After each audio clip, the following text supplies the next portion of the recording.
Le 28 juillet 2025, une interview choc diffusée sur une chaîne burkinabé a mis en lumière la mort tragique d'Alain Christophe Traoré, plus connu sous le nom d'Alino Fasso. Ce citoyen burkinabé, arrêté le 10 janvier 2025 en Côte d'Ivoire, aurait, selon les autorités ivoiriennes, mis fin à ses jours dans sa cellule le 24 juillet. Mais pour Hassan Batono, alias Bono de Quillon, activiste et invité de l'émission, cette version officielle n'est qu'une façade. Il n'hésite pas à crier à l'assassinat, dénonçant une machination politique orchestrée pour réduire au silence un homme qui n'était qu'un civil engagé pour la paix et le bien-être de son peuple. Alors, suicide ou meurtre? Vérité ou manipulation? C'est ce que nous allons explorer aujourd'hui sur Top Actus Afrique.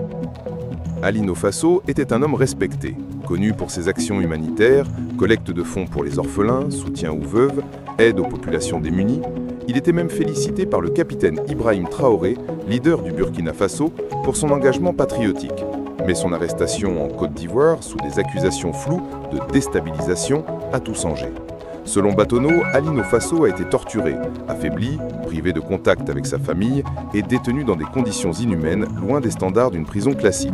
Pire encore, sa mort a été annoncée sur les réseaux sociaux avant même que sa femme et ses enfants ne soient informés. Un mépris qui a choqué l'opinion publique burkinabé et enflammé les réseaux sociaux.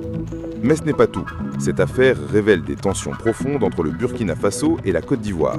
Batono accuse le régime ivoirien de complicité dans des opérations de déstabilisation régionale, allant jusqu'à évoquer des liens avec des groupes terroristes et des mercenaires. Pendant ce temps, les autorités burkinabè, qui négociaient en coulisses pour la libération d'Alino Fasso, se retrouvent face à un drame qui pourrait enflammer les relations diplomatiques. Que cache cette mort? Pourquoi tant de silence autour des preuves promises par le gouvernement ivoirien?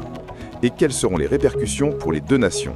Sur Top Actus Afrique, nous ne nous contentons pas des versions officielles. Nous creusons, nous analysons et nous vous donnons les clés pour comprendre les enjeux qui secouent notre continent.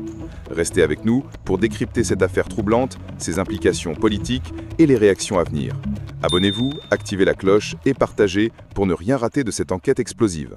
Top Actus Afrique, l'actualité sans filtre.